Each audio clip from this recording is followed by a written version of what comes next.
네, 녹화 시작했고요. 너무 밝지 않아요? 어두웠다가 밝아서 그런가? 아, 한 개가 있네요.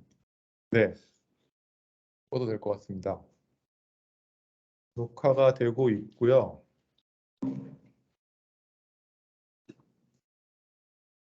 네, 녹화되고 있고.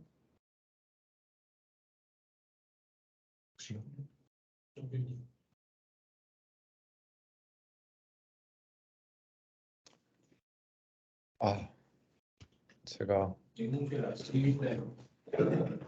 아이스크림 있어요. 제일 밑에 있습니다.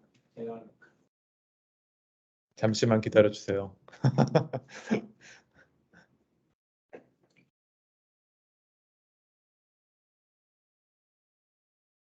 지금 순서 버리시겠네요.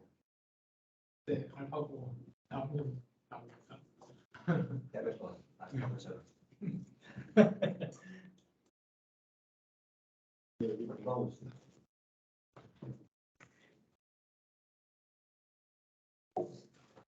네, 시작하겠습니다.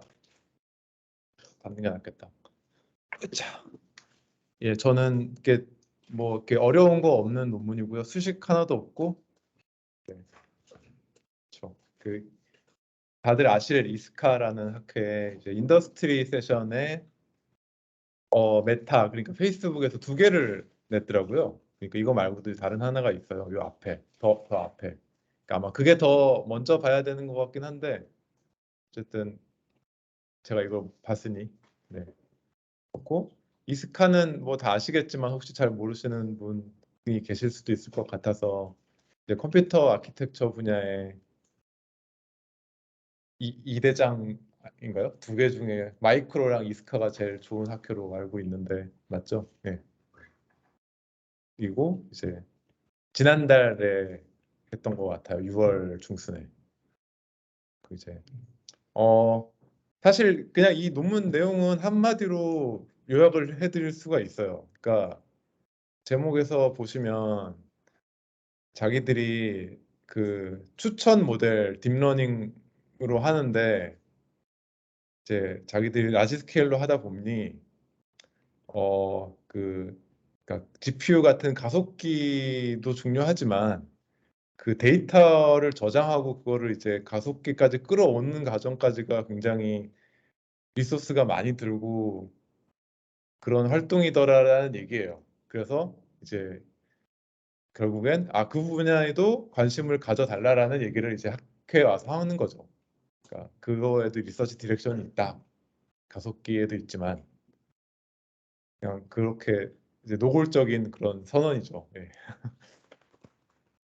이렇게 보시면 사실 제가 저자 명록을 쭉 다 안 썼는데 다 메타에 있는 분들이지만 이제 한 분이 스탠포드 교수인 이름이 미국식으로 읽으면 이제 크리스토스 코지라키스인데 이게 아마 그리스 사람이라 좀 다르게 원래 읽었던 것 같은데 이분이 제가 알기로는 뭔가 스타트업도 하고 있어요.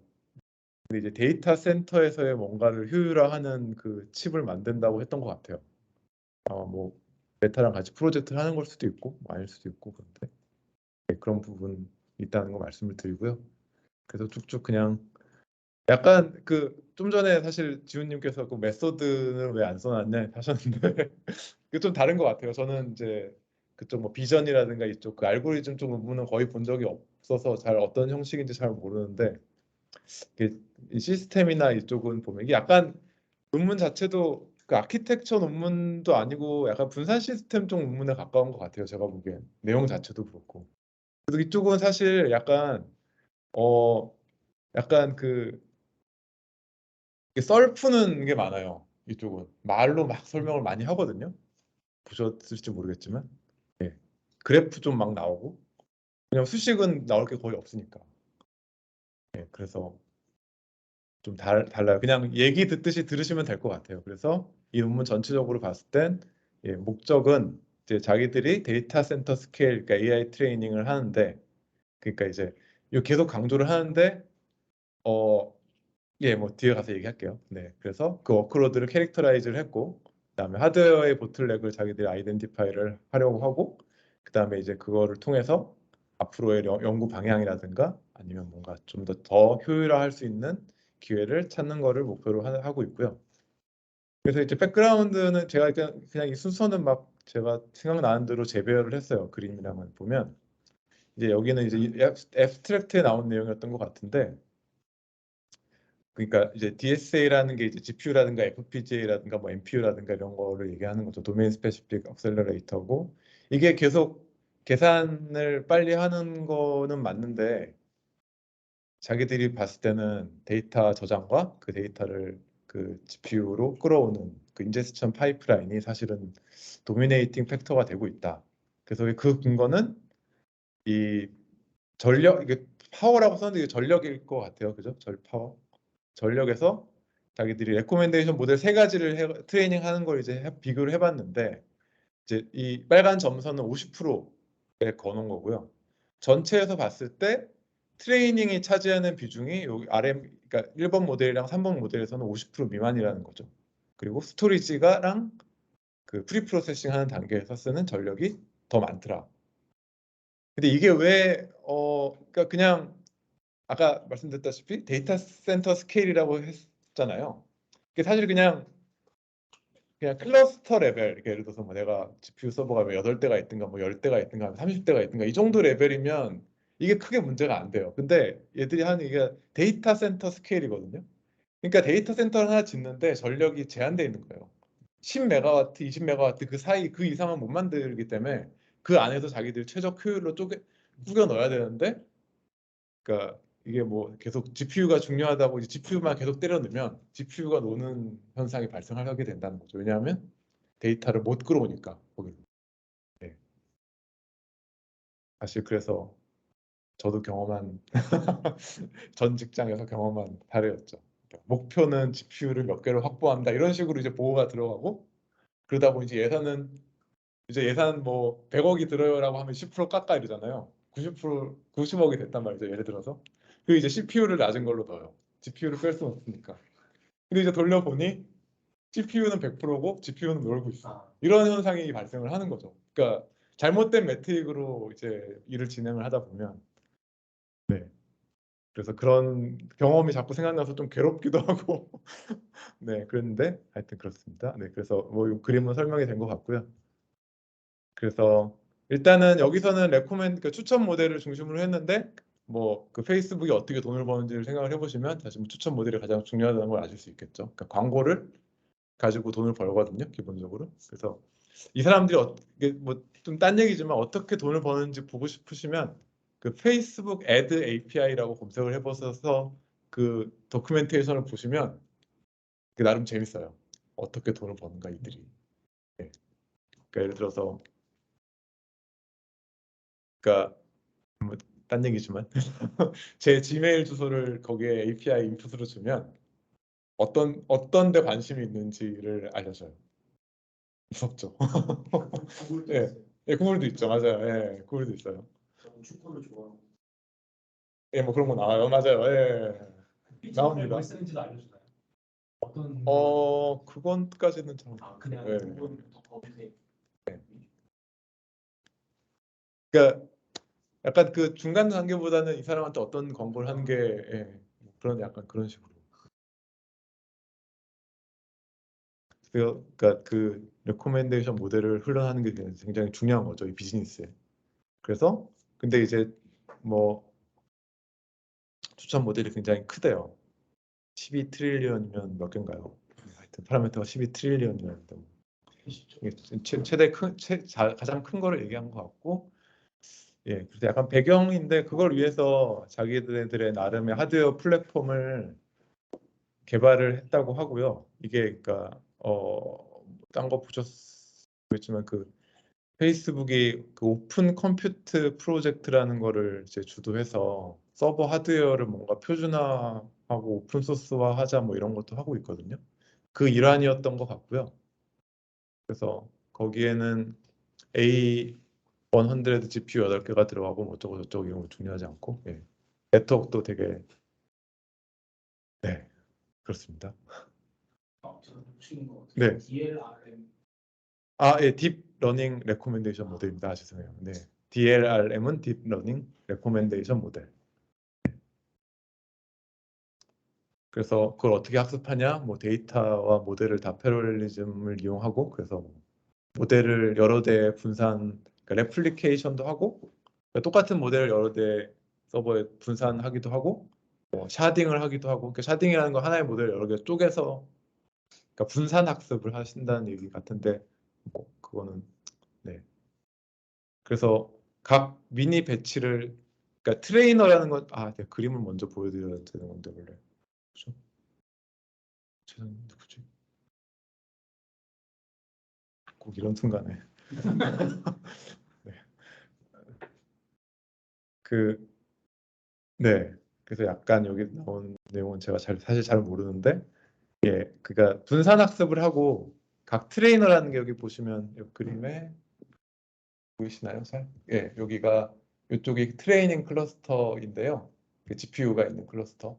이제 그 노드 하나를 트레이너라고 말하는 것 같아요. 그러니까, 네. 그래서 실제 GPU로 그러니까 각 GPU 서버에 미니 배치 단위로 그러니까 GPU겠죠. GPU 하나겠죠. 미니 배치 단위로 분산을 하고 그다음에 걔들을 다시 싱크를 해서 계속 이제 학습을 진행하는 방식이고 그다음에 이제 아까 말한 DSI 파이프라인, 데이터 스토리지 앤 인제스션 파이프라인은 그 트레이닝을 위한 데이터를 생성하고 저장을 하고 그다음에 그 샘플을 프리 프로세싱을 해서 그러니까 피처를 뽑아내는 거예요. 샘플에서 계속. 근데 이게 그냥 보통 생각하면 한 번만 하면 될 것 같지만 뒤에 나오는데 그 피처를 계속 바꾼대요. 계속 바뀌고 새로 생기는 것도 있고 없어지는 것도 있고 뭐 기존에 있던 것도 막 바꿔서 가면서 하고 그렇기 때문에 이제 계속 이게 지속적으로 돌아가는 파이프라인이다라고 설명을 하고 있어요. 네. 그래서 사실 이 그림 한 장으로 다 되긴 하는데 그래서 그러니까 보통 뒤에서 얘기도 하지만 보통 이제 아카데믹 논문을 쓸 때는 데이터셋이 고정돼 있잖아요. 이미지넷을 쓴다든가 뭐 코코를 쓴다든가. 근데 이제 자기들은 그게 아니라는 거죠. 실제 뭐 구체적으로 설명 안 했지만 아까 말했듯이 그런 광고 추천 모델을 만들려면 실제 사람들이 페이스북에서 하는 그 액티비티들을 로그를 다 그러니까 로그를 저장해 놨다가 액티비티랑 그 다음에 실제 그 광고를 클릭하는지 안 하는지 그런 행위들 그러니까 실제 모델이 돌아가고 여기서 그 결과에 대한 로그를 다 모아가지고 저장을 해놨다가 다시 다른 사이클이 돌 때 이런 프리 프로세싱 단계를 통해서 피처를 뽑아내고 변환하고 그게 이제 예, 변환하는 것까지를 여기 뭐 디스트리뷰티드 프리 프로세싱이라는 서비스에서 하고요. 그 DPP라고 하고요. 여기서 DPP 그다음에 이제 힘들다. 네. 그래서 여기서 사실 시스템적으로 특이한 거는 그러니까 텐서플로우에도 이런 비슷한 모듈이 있는데 걔는 사실 이 트레이닝 클러스터의 노드에서 이런 과정을 진행을 한대요. 그러니까 여기 호스트 CPU가 있으니까. 근데 얘는 그 논문에 보면 디스어그리게이티드라는 표현을 쓰는데 그러니까 분리되어 있어요. 실제 트레이닝 클러스터랑 이 프리프로세싱하는 클러스터가 분리가 돼 있고 이 서버가 메모리에 가지고 있다가 이 프리프로세싱된 결과를 가지고 있다가 그 트레이닝 노드에 있는 이 DPP의 클라이언트 모듈이 필요할 때 이제 땡겨 오는 거예요. 메모리로. 그래서 얘는 땡겨 와서 이제 파이토치 모듈로 구현이 되어 있는데 어떻게 하는지 저는 잘 모르겠지만 이 GPU 메모리에 꽂아준대요. 그러니까 얘는 이걸 텐서 형태로 가지고 있대요. 그런 구조로 자기들이 개발을 했고 저희들이 어떤 데이터나 피처를 쓰는지 저 그런 얘기는 안 했어요. 그러니까 근데 이 어떤 트랜스폼이 있는지는 테이블을 만들어 놓긴 했어요. 네. 근데 이제 하여튼 이 추천 모델에 대한 얘기가 아니니까 예. 그런 얘기는 사실 없죠. 없기도 하고 뭐 있어도 안 하겠죠. 예. 비밀이죠. 예. 트랜스폼 하면서 특정 트랜스폼을 텐서 그 데이터 크기 엄청 늘어나는 경우도 있잖아요.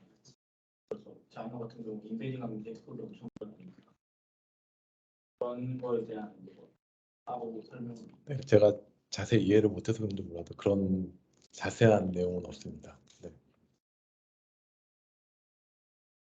네, 그래서 이런 시스템을 만들어서 돌리고 있다. 그리고 사실 관심이 있으실지 없으실지 모르겠는데 최근에 애들이 그 페이스북에서 엄청 큰 클러스터를 만들었다고 또 홍보 자료를 냈었거든요. 거기 보면 이제 엔비디아 DGX로 구성을 했다고 써 있거든요.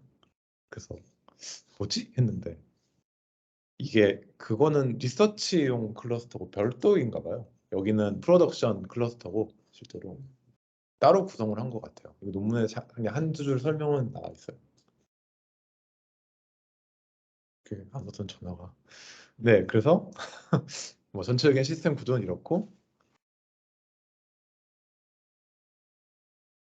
네, 여기도 보시면, 그러니까 혹시 그냥 혹시 이런 그림 전체 그림을 보신 적이 있으세요? 그러니까 트레이닝하는 환경에 대해서 좀, 네, 그러면 그냥 그래서 잠깐 보시면 여기 재밌다기보다 특이한 점을 생각해 보시면 여기 보면 그 네트워크 아까 얘기가 잠깐 나왔는데 그냥 제가 넘어갔는데 여기 보시면 여기 그 each GPU 뭐 저거 200GBps RDMA 그 인터노드 커뮤니케이션이라고 하잖아요. 그러니까 여기 이게 나오거든요. GPU 간의 커뮤니케이션을 위해 따로 네트워크를 구성을 합니다. 그러니까 이거랑 요 클러스터랑 요 텐서 왔다 갔다 하는 요 네트워크는 다른 거예요. 분리를 해요. 보통 그렇게 그런 거 그런 환경이 있다는 거.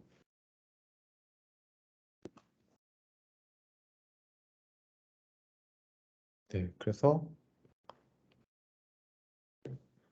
이제 네, 그런 환경에서 자기들이 돌려봤더니 데이터가 계속 증가하더라. 데이터도 증가할 뿐만 아니라 그 뭐지? 여기 데이터를 인제스천하는 밴드위스는 되게 막 더 빨리 증가를 하더라. 라는 측정 결과를 보여주고 있고요. 뭐 그냥 정리가 안 돼 있어요. 아까 이 서머리는 아까 말씀드린 내용이고, 그러니까 자기들이 보니 이제 프로세싱, GPU, FPGA, NPU만 버틀렉이 아니더라. 네, 데이터 쪽이 보틀렉이었다. 자기들이 봤을 때. 그리고 그래서 뭐 뭔가 흥미로운 거라기보다는 자기들이 어떻게 하는지 그래서 프로덕션 환경에서 어떤 게 문제가 되는지를 얘기를 하고 있는데요. 보면 그 이제 그 트레이닝을 할 거잖아요. 근데 트레이닝을 해서 그냥 바로 프로덕션에 밀어넣지는 않거든요. 그래서 이 단계가 있는데 자기들이 릴리즈 할 때까지 단계가 있는데 첫 번째는 그냥 뭐 예상하시다시피 작은 데이터와 작은 사이즈의 잡으로 그냥 익스플로어 하는 잡들이 되게 많이 돌린대요. 그리고 어느 정도 이제 갈피가 잡히면 몇 개들을 묶어가지고 콤보 잡이라는 걸 만들어서 돌리게 되고 이러면 잡 개수는 줄어들지만 그 잡 하나 자체의 크기는 점점 커지는 거고 최종 그 릴리즈 하기 전에 릴리즈 캔디데이트 잡은 더 커지겠죠. 그러다 보니까 이 릴리즈 캔디데이트 잡들이 돌 때 아니면 콤보 잡이 돌 때는 이제 피크 이렇게 릴리즈 전에 이렇게 이 뭐지 그 유틸라이제이션 이렇게 피크를 칠 때가 있고 내려갈 때가 있고 그래서 되게 자기들의 목표는 이 피크를 감당할 수 있을 설계를 해야 되는 거고 그런 얘기를 하고 있고요. 그 다음에 이게 뭐더라? 네, 그리고 자기들이 잠시만요.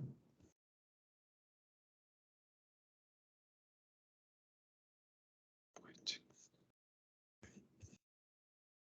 그냥 할게요. 네, 그러니까 리전이라고 하는 거는 이제 지역별로 그러니까 지역별로 데이터 센터들이 있는데 이제 자기들이 10개 모델을 뽑았을 때 뽑아놓고 그 리전별로 얼마나 많이 사용하는지를 그래프로 그린 건데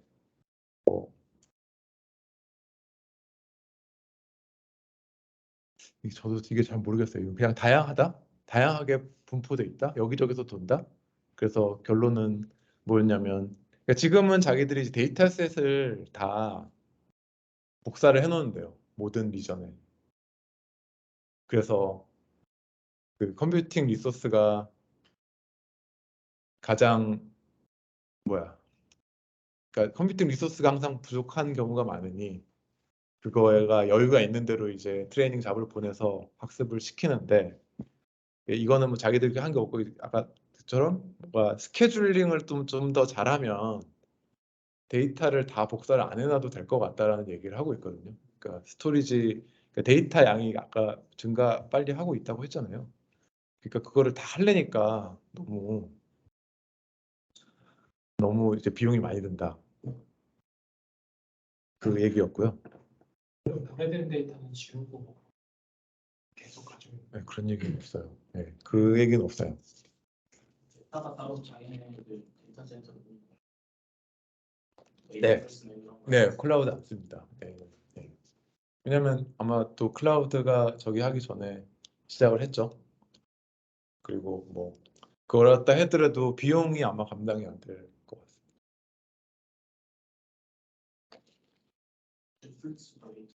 예. 이게 이제 보통 클라우드를 선택하는 이유는 이제 뭔가 이 확정적이지 않을 때, 그렇죠? 뭔가 플렉서블하게 가고 싶을 때 하게 되죠. 내가 빨리 늘리고 싶을 수도 있고, 아니면 이거 하다 접을 수도 있고, 그런 상황에서.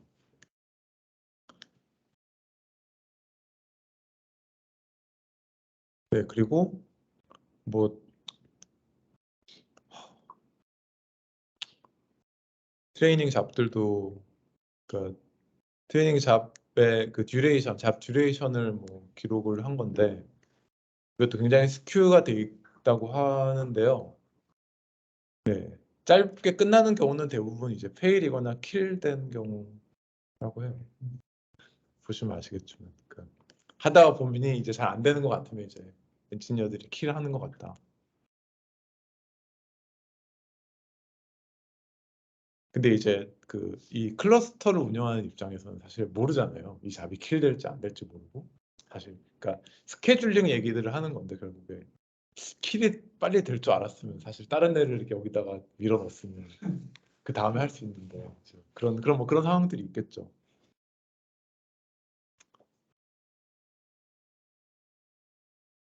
네, 그래서 자기들이 이제 다시 말씀드리자면 뭔가 그 머신러닝 논문에서 하는 벤치마크 데이터들은 뭐 고작 해야 수십에서 수백 기가바이트인데 자기들이 이제 페타바이트 스케일이니 다른 챌린지들이 있는 것 같다. 그래서 이거를 로컬 스토리지에 저장할 수는 없고 아까 그 그림처럼 그 데이터 웨어하우스에 원래 있는 데이터를 가지고 이제 뽑아와서 하는 잡의 구조이고 그래서 그 원 데이터에서 계속 필터링을 하면서 매번 이제 피처를 뭐 바꿔가면서 트레이닝도 하고 새로운 피처도 도입하고 그렇게 학습을 하고 있다. 그래서 이 테이블을 보시면 6개월 동안 이게 뭐 하나의 데이터셋에서 뭔가 그 피처들의 변화를 보여주는 것 같아요. 그러니까 뭐 10,000개 피처가 있는데 여기서 뭐 추가되는 것도 1,000개가 넘고 없어진 것도 1,000개가 넘고 뭐 이렇게 되고 그런데 또 반대로 그러니까 많이 사용되는 피처들은 계속 재사용되는 경우가 많긴 하다. 40%의 데이터가 사실은 80%의 리드를 그러니까 네. 차지하고 있다. 그러니까 반복적으로 읽힌다는 거죠. 네. 그래서 그 프리 프로세싱 그러니까 그 제가 이게 전달이 잘 될지 모르겠는데 설명을 차분차분 해야 되는데, 그래서 방금 드린 얘기가 프리 프로세싱을 온라인으로 해야 된다는 얘기인데, 온라인 프리 프로세싱이라는 거는 그때그때 해야 된다는 말씀을 드리는 거예요.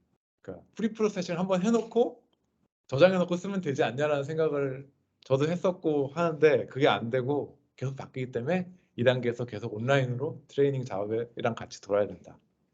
그러면 이제 네. 그래서 근데 온라인 프리 프로세싱을 하려고 하면 GPU에 데이터 스토어리 발생할 수 있다는 거죠. 그러니까 이게 따로 안 하면, GPU 서버에서 그냥 하려고 하면 그 데이터 스토어는 여기 이거 되게 무서운 거죠, 그죠? 컴퓨터 설계할 때도, 칩 설계할 때도 데이터 스토리 제일 무서운 거 맞죠? 네. 그래서 여기서도 뭐 다 똑같죠, 사실. 그래서 근데 그 데이터 스토리 발생한 이유가 사실은 뭐 CPU 때문일 수도 있고, 메모리 프레셔일 수도 있고, 아니면 네트워크일 수도 있고 인 거죠. 그래서 자기들은 아까처럼 말씀드렸죠, 디스어그리게이션을 했다. GPU 노드에서 돌릴 게 아니라 별도의 서비스로 빼서 오프로딩을 해서 네, 한다. 네, 그렇고 근데 이제 해보니까 이제 사실 이게 애매한데, expect memory bandwidth to become the primary bottleneck이라고 하는데요. 그러니까 자기들이 약간 지금 데이터를 가지고 추정을 한 거예요. 그러니까 지금은 괜찮은데 이게 앞으로 가면 갈수록 메모리가 점점 보틀넥이 될 것 같다라는 얘기를 하고 있고요. 트랜스포메이션, 아까 그 말씀이랑 관련인지 모르겠네요. 그 데이터 양이 아마 처리해야 되는 데이터 양이 계속 커지니까 밴드위스가 문제가 될 것 같다라는 얘기고요. 그래서 이게 특히 추천 모델에서는 이미지에서와는 다른 트랜스포메이션들을 하게 되는데, 그 예로 들어놓은 게 이게 이렇게 테이블로 정리를 했는데, 사실 저는 이건 잘 모르겠어요. 혹시 네. 그러니까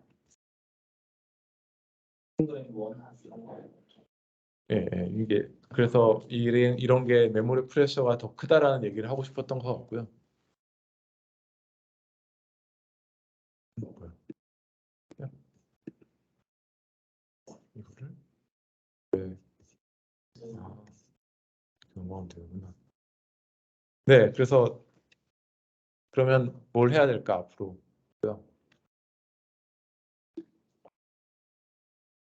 누구시지? 오늘 왜 이러지? 그래서 이 그래프를 테이프를 잘못 붙였는데. 그러니까 아까 그 메모리 밴드위스가 보틀넥이 될 것 같다라는 얘기의 그 근거가 되는 테이블인데, 이제 지금은 이거를 쓴대요. 이게 지금 CPU 서버 사양이고요. 18코어에 뭐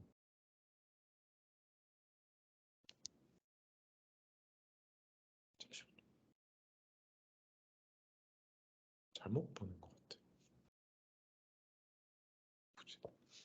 네. 네. 지금 사양이고, 이제 지금 그러니까 쓰는 사양이고, 이게 아마 최신 서버 사양인 것 같아요. 64코어. 네. 이제 이게 아마 코어 개수가 늘어나고 네트워크가 빨라지니까 이제 그 메모리 밴드위스가 뭐 이렇게 계산을 했던 것 같은데, 비율로. 여기 있네요. 피크 메모리 밴드위스 코어 4코어. 예. 이게 증가를 하는 게 아니라 오히려 감소하고 있잖아요. 세대가 발전을 하는데. 그래서 이게 보틀렉이 되지 않을까. 네가 네트워크 때 그러면 지금 밴드위스가 낮아지니까. 네. 네, 그래서 그 그러니까 데이터 트랜스포메이션을 기존에 사람들이 생각을 안 했던 건 아니라고 하고요. 그 엔비디아에도 보면 그 데이터 로딩 라이브러리라는 게 있어서, 이게 이제 GPU를 사용해서 가속을 할 수는 있는데, 이제 이분들 얘기는 요거를 그 트레이닝하는 노드에서 같이 돌리면 그 실제 트레이닝 스루풋이 떨어질 것 같다. 하는 거고요. 그래서 자기들은 그렇게 별도로 분리해서 설계를 했다라는 거고요. 그 다음에 자기들이 하는 트랜스포메이션은 그 정확히는 이제 쿠다랑 모델이 잘 안 맞는다고 얘기를 하는데 뭐 자세히는 설명은 안. 어, 네, 말씀하십시오. 들리세요? 네, 들립니다. 말을 못해가지고 한참 동안 삽질해. 네. 아까 민호님이 물어보신 것 같은데, 이 돌리는 모델 관련해서 페이퍼에 정보가 있어요. 네, 맞아요. 예, 모델 자체는 예, 링크. 네, 네, 추천 모델이 있고요. 그 모델은 DLRM인데, Deep Learning Recommendation 모델이라는 게 있거든요. 근데 핵심은 뭐냐면,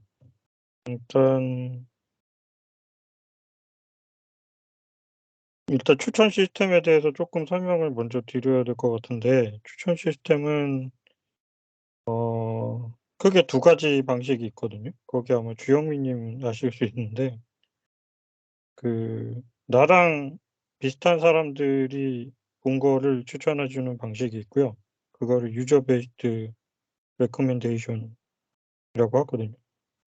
그다음에 내가 좋아하는 나랑 비슷한 사람들이 이라고 생각하는 사람들이 산 물건을 기준으로 산 물건이나 본 기사나 이런 걸 기준으로 추천을 해 주는 방식이 있거든요.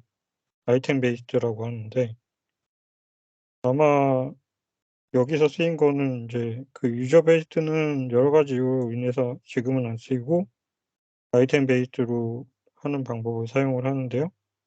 보통 그렇게 하기 위해서는 봐야 될 팩터들이 아까 보여주신 것처럼 엄청 많기 때문에 그 팩터를 줄이기 위해서 매트릭스 팩토라이제이션이라는 걸 해요. 그래서 다시 말하면 그 피처들을 되게 자그마한 공간으로 보내거든요. 그런 다음에 그걸 가지고 리그레션을 돌리는 일을 합니다. 예를 들자면. 그래서 이 메타에서 사용하는 게 지금 이 페이퍼에 나온 방식인지는 모르겠는데요. 달려있는 페이퍼를 열어서 보면 약간 쿼드레틱 리그레션을 사용을 하거든요. 그래서 식이 나와 있고 이거를 참고해서 보시면 될 것 아, 같은데요. 네, 맞습니다. 예, 그냥 언급을 그렇게 했었어요. 맞아요. 제가 잘못 말씀드렸어요. 맞아요. 그러니까 정확히 말하면 제 기억엔 그 아카이브 논문 링크를 걸고 오픈 소스 모델을 사용한다라고 했거든요. 그러니까 그걸 가지고 아마 데이터를 자기 걸 가지고 하는 걸로 얘기를 했어요. 말씀대로 그거를 보면 아마 그걸 봤으면 얘를 더 잘 이해했을 수 있을 것 같네요. 네. 네, 여기 보시면 그 레코멘데이션 모델의 핵심은 사실은 그 2차 방정식하고 비슷하거든요. 근데 그 2차 방정식에 커널 함수를 더하고 다시 또 커널 함수를 더해서 약간 멀티레이어로 가는 게 여기서 지금 쓴 모델입니다. 제가 알기로도 이거 이상 복잡한 모델을 쓸 수가 없다고 알고 있거든요. 왜냐하면 학습시키는데도 만만치 않은 시간이 들기 때문에. 그리고 이거는 약간 다른 함의가 있는 게 하이퍼스케일 데이터 센터에다가 저희가 뭔가를 판다고 하면 이 레코멘데이션 모델을 좀 잘 봐야 될 거예요. 해보기도 하고. 이상입니다. 네, 감사합니다. 네.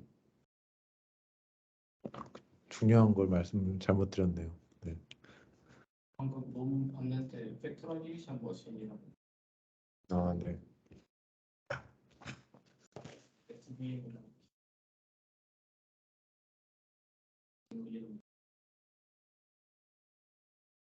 네. 그래서 네, 여기까지 했고 네. 예, 엔비디아 달리라는 게 있지만 네, 적합하지 않다라고 얘기를 했고요. 그다음에 이게 그 데이터 주고 받을 때 저도 이 레퍼런스를 찾아보진 않았는데 데이터 주고 받을 때도 이 TLS 그러니까 보시면 HTTPS 있잖아요. 그것도 사실은 성능 저하의 주요 원인이 된다고 해요. 그 메모리를 더 많이 쓴다고 하는데 그래서 걔도 어떻게 좀 오프로딩을 하면 되게 좋지 않을까 얘기하고 있고 실제로 뭐 스마트 닉이라고 이제 네트워크 카드에 그런 기능을 넣기도 하고 하는 걸로 알고 있거든요. 예, 그것도가 이거 이런 거는 논문 많이 나오고 있으니까 뭐 그렇기도 하고 그 다음에 아까 말씀드렸다시피 이제 데이터 센터 플래닝을 할 때 파워 버젯이 정해져 있으니 그걸 이제 효율적으로 넣어야 된다라는 거죠. 제가 여기는 안 적었는데 예를 들어서 그냥 뭐 정말 단순히 스토리지도 원하는 캐퍼시티가 있고 밴드위스가 있으니까 근데 하드디스크로 넣으면 밴드위스가 안 나오고 SSD만 넣으면 캐퍼시티가 안 나오니까 그거를 적절히 잘 섞어야 된다는 뭐 그냥 뻔한 얘기이긴 한데 그런 부분이 있고 아까 말씀드렸다시피 이제 GPU만 잔뜩 넣어서는 될 게 아니라 이제 적절히 CPU랑 메모리도 잘 고려를 해야 되는 게 맞고요. 그 다음에 그 스케줄러가 좀 잘 해서 빈 패킹을 해서 그냥 최대한 잘 꾸겨 넣게 잡들을 하면 지금은 스토리지를 거의 디플리케이션을 하고 있는데 그걸 좀 줄일 수 있지 않겠냐라는 얘기를 하고 있고 그다음에 네 이건 뭐 네, 이건 그냥 넘어갈게요. 그리고 이제 이게 계속 지금 앞으로 해야 할 일에 대해서 얘기를 하는 건데요. 그러니까 지금 쓰는 벤치마크 데이터셋이 이 얘기는 사실 전에도 딴 데서도 본 것 같은데 이게 너무 오래됐고 너무 작다라는 거죠. 현실적으로 이제 이미지넷이 10년이 넘었고 코코도 지금 14년, 17년이고 그 다음에 MLPerf의 추천 모델 데이터셋은 2013년 거라고 하더라고요. 그래서 자기가 봤을 때 너무 프로덕션과는 거리가 있다. 네, 그리고 실제 프로덕션에서는 이제 스태틱하지 않으니까 그거에 좀 맞는 리얼 월드에 맞는 데이터셋에 대한 좀 발전이 필요하겠다라는 얘기를 하고 있습니다. 네, 저는 위험 발전. 그렇죠. 그런 건 있잖아요. 네, 데이터의 개인정보가 그쵸. 있으니까 예, 예. 함부로 공개하는 어려워요. 예. 그리고 저런 고정된 데이터를 쓸 수밖에 없는 게 학교에 있는 사람들은 뭔가 논문을 낼 때 그 이전에 나온 그렇죠. 논문들하고 비교를 해서 예, 이제 예. 더 좋다라는 거를 증명을 해야 되는데 맞아요. 예. 데이터가 바뀌어 버리면 애플 그렇죠. 애플 비교가 안 예, 돼요. 예, 그렇죠. 예. 이게 참 예, 딜레마죠. 예, 딜레마죠. 예. 근데 약간 그런 느낌도 드는 거예요. 너무 많은 사람들이 데이터셋 가지고 벤치마크만 가지고 하고 있으니까 이게 약간 전반적으로 예를 들어서 오브젝트 디텍션 한다라고 하면 오브젝트 디텍션이란 태스크를 발전시키는 게 아니라 코코에 대한 오브젝트 디텍션을 발전시키는 느낌인 거예요. 예. 이게 뭔가 그러니까 어쨌든 뭐 데이터셋이 좀 새로 나와야 된다라는 거는 뭐 그냥 그런 것 같고요. 그렇게 네, 벌써 끝났네요. 정리가 그렇게 됐습니다. 네, 네, 모델 오브 패러디즘 저 얘기는 네, 네, 그림에서 네, GPU가 통신을 위한 그게 따로 데디케이션 돼 있죠. 네, GPU마다 모델이 올라가 있으면 네. 한 배치 돌린 다음에 레디언트를 서로 간에 다 공유해야 돼요. 근데 그게 밴드위스 엄청나게 나오죠. 밴드위스가 반대편은 GPU 여러 개 중에 하나의 호스트가 다 수집을 하고 레디언트를. 네, 근데 또 그 수집한 거를 또 노드끼리 주고받아야 돼요. 맞아요. 예. 아까 싱크로나이즈 어쩌고 그 얘기가 그거 아닌가요? 막 링 형태, 링 한- 링 예. 리듀스 하는 것도 있고 그 저거 뭐지? 때문에 달려. 모델 포퍼는 그냥 근데 제가 느낌상으로는 얘를 그냥 다른 데이터 센터로 보내버린다는 것 같은데요. 트레이닝 하다가 지금 DC 어크로스 DC가 이제 아마 스케줄링이랑 관련이 되는 얘기 같은데 하다가 이제 쫓아내고 다른 데로 쫓아내고 약간 그런 식의 어떤 스케줄링을 얘기하는 게 아닐까 싶었는데 사실 저희가 네. 네, 약간 항상 괴리감을 느끼는데 현실과의 그러니까 약간 그런 게 있어요. 저는 사실 개인적으로는 이제 저는 한 10년 전에 이제 박사 초반에 이런 논문들을 많이 봤었는데 사실 학생이 할 수 있는 연구가 아니기 때문에 현실적이지 않아요. 별로 거의 여기 인턴을 가지 않는 이상 그러다 보니 좀 우울해지기도 하고 근데 또 반대로 지금 저희 회사 입장에서는 뭐 알아두면 좋겠죠.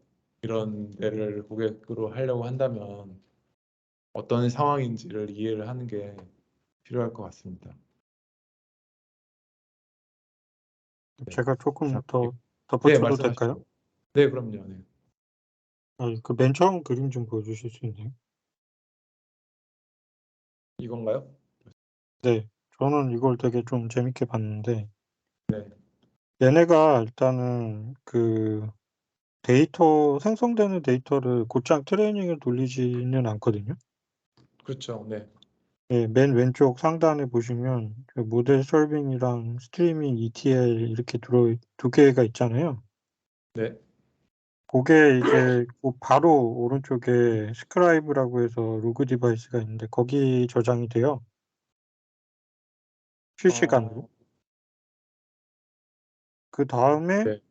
그거를 주기적으로 그 밑에 있는 스트리밍 배치 ETL이 뽑아와 가지고 그거를 이제 그 분산 시스템에 저장을 하거든요. 여기 왼쪽 아래쯤에 보면 컬럼나 파일이라고 해서 텍토닉 파일 시스템이라고 돼 있잖아요. 저게 저는 잘 모르지만 메타에서 쓰는 엑사바이트 스케일 분산 시스템이라고 하더라고요. 네. 거기다 저장을 하고 그리고 나서 이제 그 분산 시스템을 이용한 아까 레코멘데이션 시스템, 개인화된 레코멘데이션 시스템을 학습시키는 게 가운데랑 오른쪽에 있는 그림이죠. 그리고 경호님이 그 얘기하셨는데 이게 왜 온라인 프리 프로세싱을 해야만 하느냐? 그건 어떻게 생각하세요? 약간 그게 이해가 안 돼. 네. 똑같은 데이터인데 네. 프리프로세싱을 어떤 시간에 따라서 다르게 해줘야 된다니. 데이터 매번 바뀌기 때문에 온라인으로 하는 게 좋다는 거. 어? 제가 그렇게 이해를 한 건지 그렇게 써 있는 건지 아니면 그냥 상상을 한 건지 모르겠는데 한 가지는 아까 예를 들어서 뭐 익스플로어 단계 트레이닝이라고 하면 피처를 바꿔가면서 한다는 거죠. 피처를 바꿔가면서 할 때 그냥 얘를 그냥 이게 이제 어떻게 보면 데이터 웨어하우스가 어쨌든 중앙의 데이터 저기라고 생각하시면 되는데 여기서 뭘 뽑아올지를 사실 결정을 해야 되는 건데 거기서 그게 바뀔 수 있겠죠. 기본적으로는. CNN에서나 알아서 피처를 뽑아주는데 이거는 이제 예. 매뉴얼이 뭔가 엔지니어링을 해야 되는 게 필요. 피처 엔지니어링을 하는 걸로 알고 있어요. 네. 근데 피처 엔지니어링을 하더라도 그를 온라인으로 꼭 돌려야 하는 건 아니잖아요. 그거랑 그거는 좀 못 써보나라는 얘기인 것 같은데. 네, 그렇죠. 제가 생각했을 때는 뭐 저도 논문을 봤는데 구체적으로 딱 와닿는 설명은 발견하지 못해서 제 생각에는 지금 GPU 자원이 빠방하게 있는데 그거를 돌리는 시간하고 뭔가 하이딩을 해서 프로세싱을 하려고 처음에 계획을 세우지 않았나 그렇게 생각하거든요. 이게 뭔 얘기냐면 네, 얘네가 지금 그 아까 경호님이 조금 생략을 하고 설명을 살짝 넘어가셨는데 네, 지금 트레이닝 해주는 놈 오른쪽에 있는 트레이닝 클러스터랑 그 다음에 가운데 있는 그 데이터 프리프로세싱 해주는 거랑은 사실은 그 독립된 머신이잖아요. 정확하게는. 네, 독립된 머신이고 이 파이토치에서 트레이닝 세션을 하나를 열면 거기에 해당하는 프리프로세싱 마스터랑 워커를 하나씩 기본적으로 생성한다고 돼 있거든요. 그래서 네, 저 트레이닝을 해주는 쪽 프로세스가 RD 그 RDMA인가? RDP인가? RPC, RPC를 이용을 해서 온디맨드로 저 준비된 데이터를 네, 끌어간다고 설명이 돼 있어요. 네, 네, 그리고 그런 식으로 이제 데이터 프리프로세싱 하는 거랑 사실은 트레이닝 하는 거랑을 분리시켜 놨는데 네. 그렇잖아요. 이렇게 분리가 되면 우리 저기 프로세서에서 파이프라이닝 하는 거랑 똑같거든요. 그러면 아, 네, 네, 네. 그렇게, 네, 얘네들이 그쵸. 기대를 한 게 트레이닝 하는 시간하고 그 다음 배치를 읽어오는 시간이 잘 하이딩이 될 거다. 이렇게 기대를 했는데 사실은 실험을 해보니까 안 그렇더라.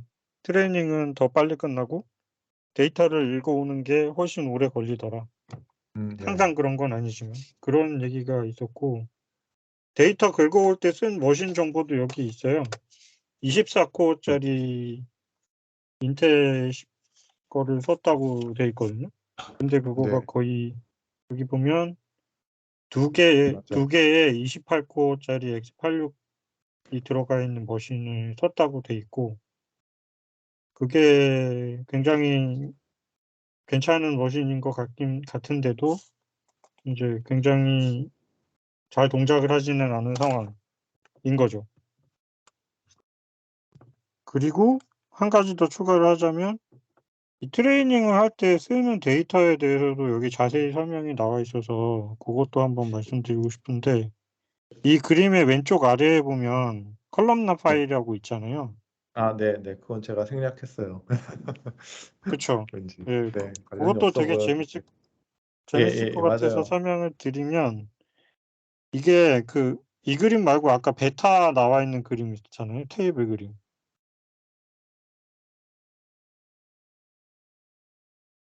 테이블이요? 네, 네네.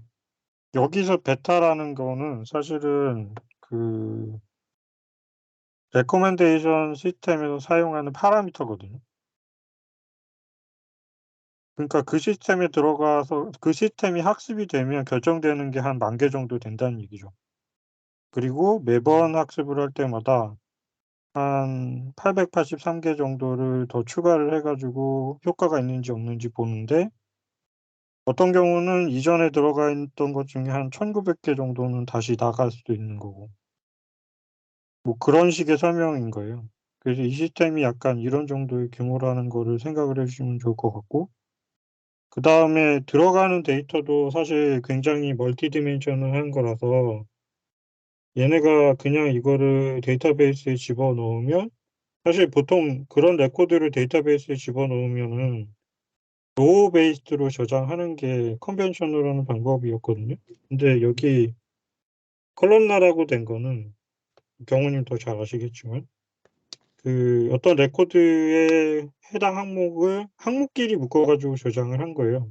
그러니까 로우로 저장을 한 게 아니고 그러니까 테이블의 로우를 하나의 레코드라고 하면 그게 어떤 한 사람이 뭔가 클릭을 하거나 뭔가를 선택을 하거나 뭐 그런 레이팅을 주거나 뭐 그런 데이터인데 로우 데이터를 컬럼으로 쪼개서 여러 사람에 대한 컬럼 데이터를 한꺼번에 묶어서 저장하는 방식을 인제 저 그림을, 컬럼나라고 하거든요. 네, 그림을 보여드릴게요. 할까 말까 하다가. 네. 사실 예, 이 논문에서 제일 논문스러운 부분이긴 했어요. 거기가 요거 예, 요 그림인데. 그쵸. 여기 A, B, 음, C, D 이렇게 상자를 위아래로 네. 그린 거가 어, 예를 들면 컬럼나인 거죠. 여기 로우 네. 인덱스 1번이 로우로 저장하는 일반적인 방식이고 근데 이렇게 컬럼나로 하면 사실 그 컬럼에 있는 데이터들에 대해서는 아까 필터링 같은 거나 소팅을 하기가 좋잖아요. 옆에 있는 놈 다 들고 올 필요 없이. 그래서 요새는 효율적이라서 이걸 더 많이 쓰는 추세인 것 같고, 메타에서는 그렇게 한다고 합니다. 그리고 네, 질문인데 이런 저장 방식에서 레코드가 더 늘어나면 데이터 그 중간에 끊기지 않나요? 디스크 위치에서 레코드가 늘어난다는 게 새로운 레코드가 추가된다는 말씀이신가요? 로우가 계속 쌓이면 예를 들어 뭐 장점이 디스크에 특정 칼럼에 있는 데이터들이 일렬로 쭉 있어서 접근이 빠르다라는 얘기인 것 같은데 만약에 레코드가 늘면 맞아요. 그러니까 파티셔닝이 발생. 네, 그러니까 제가 알기로는 여기서 지금 로우가 2개 있잖아요. 3번이 들어오면 A, B, C, D, E, F를 다 다 추가해줘야 돼요. 그러니까 6번 해야 돼요. 맞습니다. 예. 그러니까 이거는 벌크로 데이터가 들어오고 이런 컬럼너 스토리지는 벌크로 데이터가 들어오고 그 다음에 대부분이 이런 뭔가 뭐라 그러지? 그러니까 컬럼 단위로 액세스를 한다고 가정하는 거죠. 예를 들어서 그 뭐야 그죠? 통계를 낸다는 거죠. 평균을 구한다든가 합계를 구한다든가 어떤 칼럼에 대해서 그러면 이게 되게 효율적이죠. 왜냐하면 칼럼 하나만 쫙 보면 되니까. 그러니까 근데 인서트, 딜리트, 업데이트를 하면 컬럼 개수만큼 IO가 생기는 거죠. 맞아요. 그것도 그렇고 만약에 C 컬럼에 네. 공간을 100을 할당하면 네, 네. 101번째 데이터가 들어오면 네. 어떻게 되는 거예요? 그래서 그것도 아마 그건 이제 좀 더 낮은 레이어의 얘기일 텐데 그렇다고 이제 컬럼 하나를 뭐 파일 하나에 저장한다는 거 이렇게 하진 않죠. 그것도 이제 청킹을 하겠죠. 청크로 나와서 일부 그러니까 C 컬럼에 뭐 1번 블록, 2번 블록 이런 식으로 하긴 하죠. 그러니까 일정 크기를 하고 그래서 사실 여기서도 하는 게 얘기한 게 뭐지? 이게 아마 이게 그 아까 텍토닉이라는 분산 파일 시스템이 그래서 하드디스크를 쓰는 것 같아요. 대부분. 그러다 보니까 여기 디스크 시크 얘기가 나오고 그 다음에 그 시크 횟수를 줄이는 게 맞는데 또 한편으로는 시크 횟수만 줄여갖고는 안 되고 한 번 IO를 할 때 충분히 많이 가져와야 돼요. 그래야 효율적이거든요. 그러니까 아까 그 말씀처럼 그것도 고려해서 뭔가 이걸 지금 얘기를 하고 있긴 해요. 네, 근데 사실 논문에 고백을 했는데 얘네들 잘 못하고 있다고 고백했어요. 그래요? 네, 잘 못하고 있다고 고백했고 이 그림은 사실은 뭐냐면 맨 위에 있는 게 일반적으로 하는 건데 자기네들이 생각했을 때 이런 식으로 IO를 해서 효율적으로 할 수 있다. 이 정도까지 얘기한 거고 맨 마지막은 사실 이게 뭐냐면 왼쪽에 그림을 보면 원래 A, B, C, D, E, F 이렇게 있었는데 AD가 앞으로 묶였잖아요. 네. 이거 그러니까 디스크 상에서 얘네들 자주 액세스 되니까 릴로케이션 하자 뭐 이런 얘기거든요. 네. 근데 그게 쉽게 될 리가 없죠. 왜냐면 이제 그렇죠. 네. 그건 좀 저도 예. 이건 의아했어요. 그러니까 이게 그 우리가 한 개의 머신에서 디스크를 쓰는 상황에서는 사실 '왜 안 될까?' 뭐 이렇게 생각할 수 있는데 데이터가 지금 페타바이트 단위라서 한 개 머신에 저장이 불가능하고요. 그래서 얘네가 엄청나게 큰 거를 쓰는 거고 거기서 이제 액세스를 하게 됐을 상황이 되면 똑같은 문제라도 쉽게 풀릴 수가 없게 되는 상황이 되는 겁니다 사실은. 그래서 요런 쪽을 좀 잘 어택하는 것도 특히 하이퍼스케일 그러니까 하이퍼스케일은 대부분 다 레코멘데이션이 핵심 알고리즘일 거거든요. 메타, 페이스북 당연히 그렇고 구글 서치 당연히 그렇죠. 그리고 아마존 상품 검색 당연히 그렇죠. 네이버는 검색 회사가 더 이상 아니죠. 거기는 인제 쇼핑몰이니까. 거기도 상품 검색 마찬가지죠. 카카오 마찬가지죠. 그런 식으로 하이퍼스케일은 레코멘데이션이 굉장히 키 알고리즘이라서 이런 걸 잘 생각을 해 보면 좋을 것 같고 그다음에 마지막으로 까먹기 전에 말씀드리면 얘네가 이 트레이닝을 할 때 액세스하는 게 이렇게 저장을 해도 엄청나게 많이 액세스를 하는 게 아니고 그 한 청크에서 그냥 액세스하는 게 겨우 몇 K 단위예요. 페이퍼에 테이블 6번이 있는데 그게 RM1이라는 트레이닝을 위해서 액세스하는 평균 IO 사이즈가 나와 있는 그림이 있거든요. 그래서 굉장히 프래그멘테이션 돼 있다. 그런 상황인 게 되게 특이했습니다.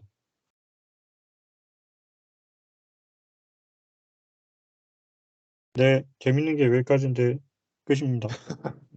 감사합니다. 네, 저보다 잘 읽으셨네요. 창피해라. 네. 하여튼 저는 오랜만에 원래 이렇게 하는 거 아니었어요? 네,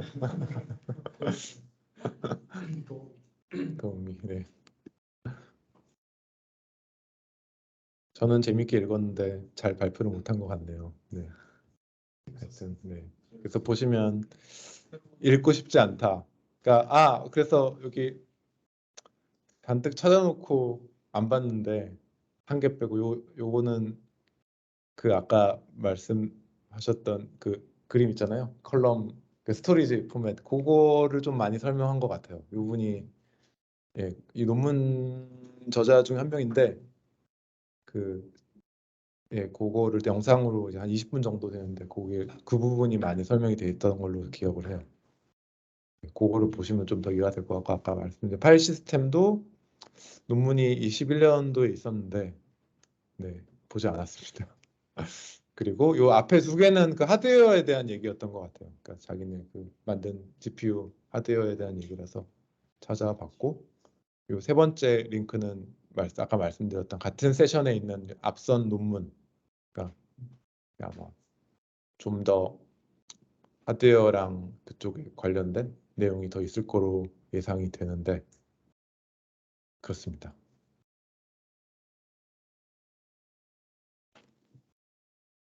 네. 네.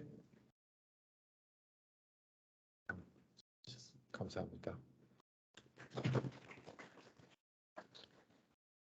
다음 발표는 민웅님이시죠?